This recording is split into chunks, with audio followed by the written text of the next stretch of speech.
Tensions are bubbling between China and Taiwan. Russia's invasion of Ukraine and the Israeli-Palestinian conflicts are ongoing. The United States bombed Iran, and India and Pakistan seems to be constantly on the verge of war.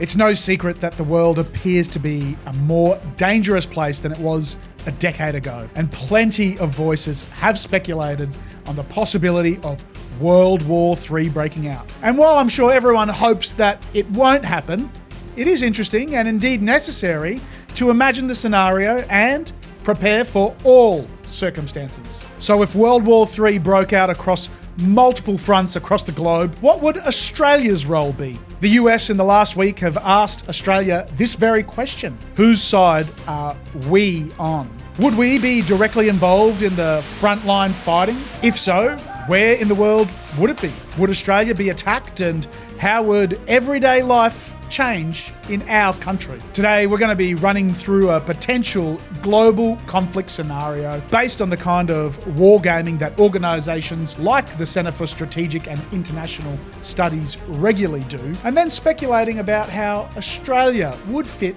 into this. I'm Pikos, and today we're talking tactics. The outbreak of World War III. The Pacific Theatre. This hypothetical begins in 2027. China has spent the last couple of years trying to pressure and influence Taiwan into joining the mainland. But frustrated by a lack of progress, the CCP decides to launch a surprise, full-scale invasion of Taiwan, aiming for rapid reunification. China has spent years preparing for a potential invasion of Taiwan, but assembling and positioning its forces takes about a month. Initially, the US and allies are unconcerned, considering the build-up as just another military drill. Midway through, however, US intelligence assesses that an invasion is imminent, and allied forces go in on high alert. Taiwan begins full mobilization, activating reserves and fortifying defenses. The US commits air and naval forces to the island's defense, but no ground troops. Australia, Japan, and South Korea also pledged their support, and US forces surged to Pacific bases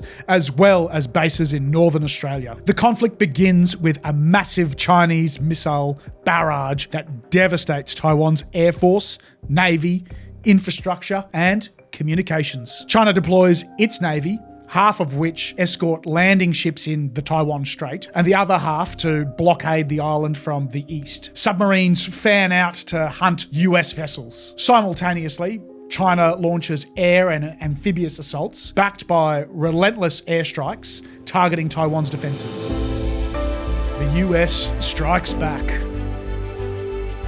Shortly after, the US and its allies publicly announced that they will help defend Taiwan from the Chinese invasion and begin striking their ships off the east coast of the island in an attempt to break the blockade. Royal Australian Air Force FA-18Fs, assisted by air-to-air refueling, participate in the strikes and are even able to sink a Chinese warship or two. Over the next few weeks, many of these Chinese ships are sunk or damaged, and eventually the blockade is withdrawn, although Chinese submarines and aircraft still hunt any Allied ships that try to land on the eastern side of Taiwan. In response to the US and her allies entering the war, China launches missile strikes on Allied targets across the Pacific, hitting bases at Guam and Okinawa particularly hard. China decides not to strike the US west coast with conventional missiles for fear of the war escalating to nuclear. Australia's northern bases are also spared because of China's limited supplies of long-range missiles. The war quickly has a huge impact on Australia. China, Japan, South Korea, and Taiwan combined are responsible for about half of Australia's total imports and exports, and the conflict means that we are essentially cut off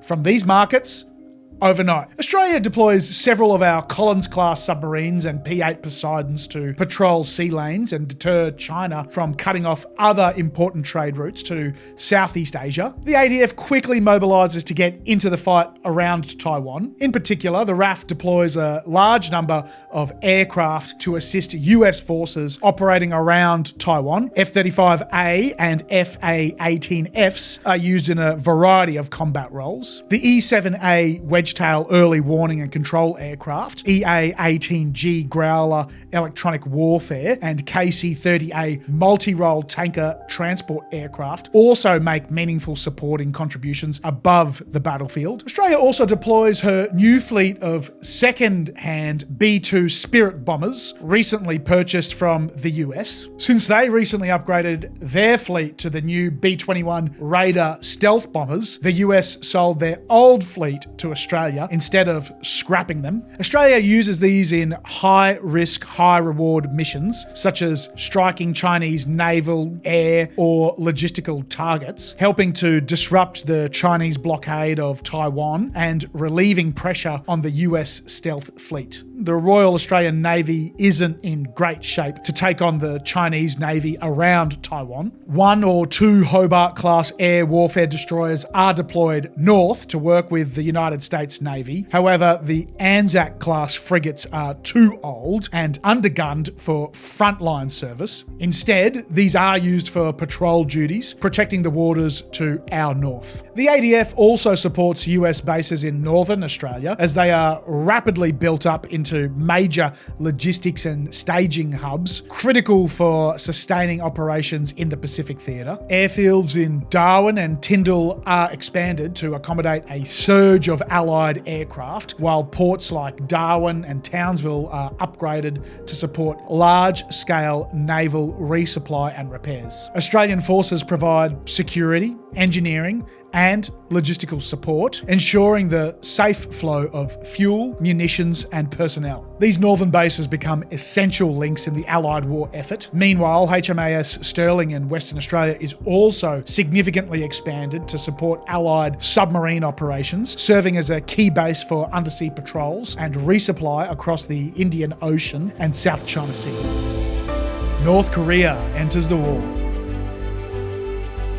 In the first weeks of war, China establishes several beachheads in Taiwan, but fierce resistance and logistical challenges slow its advance. Taiwan's mountainous terrain and limited landing sites favour the defenders. In an attempt to prevent US use of Korean bases, China encourages North Korea to invade the south. A massive artillery barrage allows North Korea to gain some ground early, but South Korea's superior military quickly halts the advance. Unlike China, North Korea lacks naval power, so US and Allied reinforcements flow into the south with fewer obstacles, stabilising the front and preventing a wider collapse on the Korean peninsula.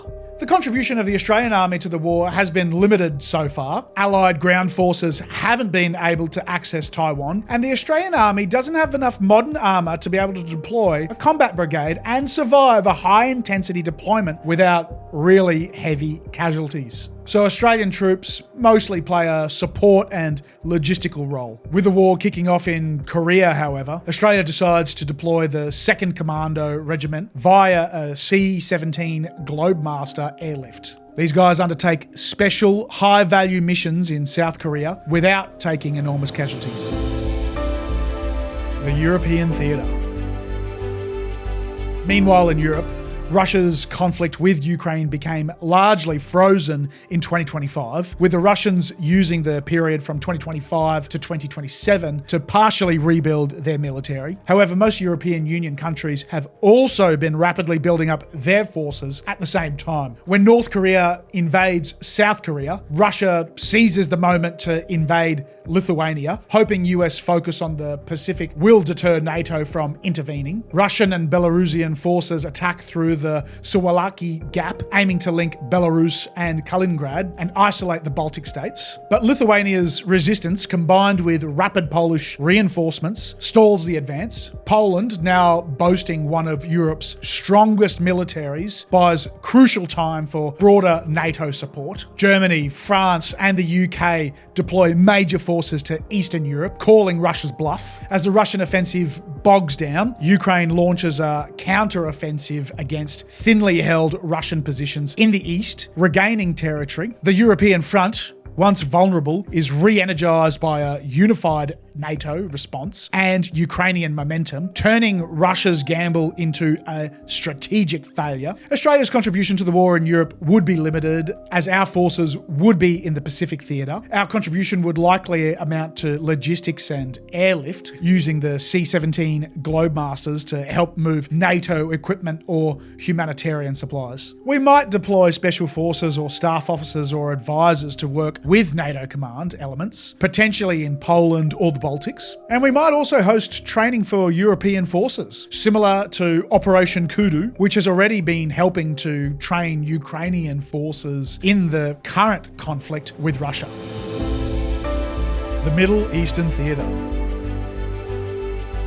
Following Russia's invasion of Lithuania, Iran and its Houthi proxies in Yemen start attacking Allied shipping travelling through the Persian Gulf and the Red Sea. This is another blow to Australia's economy as it further reduces its trading options after being cut off from its markets in Northeast Asia. Now ships moving through the Middle East are also at risk. But with the US fighting China and the EU fighting Russia, it is up to local allies like Israel and Saudi Arabia to strike Iran and the Houthis and restore safe trade routes in the area. One contribution the Allies can make in the Middle East is the occupation of the Chinese military base in Djibouti, preventing them from actively assisting the Houthis in shutting down the mouth of the Red Sea. Located near the strategically vital Bab el-Mandeb Strait, the Chinese base gives Beijing a key foothold in a region critical to global shipping. By seizing or neutralising the base, Allied forces can deny China the ability to gather intelligence, supply regional proxy forces like the Houthis, or disrupt naval operations in the Red Sea. The impact on Australia.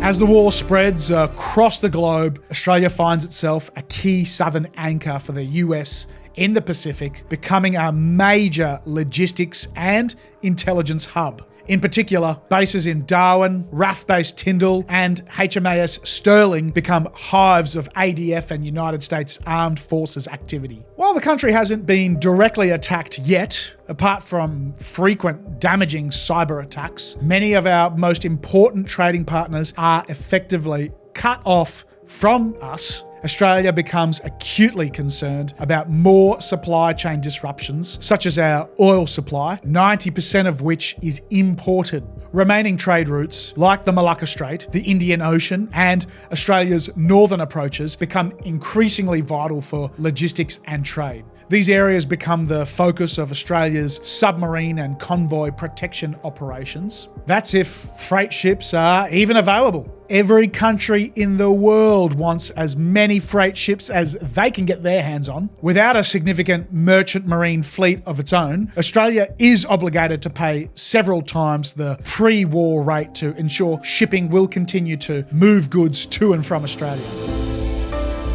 The conflict continues. So we've got intense fighting on Taiwan, the Korean Peninsula, and Eastern Europe, and now the Middle East is rapidly going to hell. At least no one has used nukes yet, but this war has only been going for a month or two at this stage. Australia hasn't been attacked directly yet, but with many of our most important trade routes and partners cut off, the Australian economy and therefore everyday life is already starting to change. Thousands of ADF personnel have been deployed across the Pacific and are now in varying degrees of harm's way. But what do you guys think? Is this a realistic scenario? Do you think it might play out differently? Did we miss any other state getting involved? Let me know in the comments section down below. We might continue this series to look into how a potential World War III might affect the lives of everyday Australians. Cost of living, rations, fuel shortages, a draft, or potentially a closer look at how Australia's economy would be affected by a global conflict. If you're interested in these follow-up videos, definitely let me know so I can get to work on them. If you enjoyed this video, hit that like button and subscribe now so you don't miss the next one. But that's it for today. My name's Pikos, and we've been talking tactics.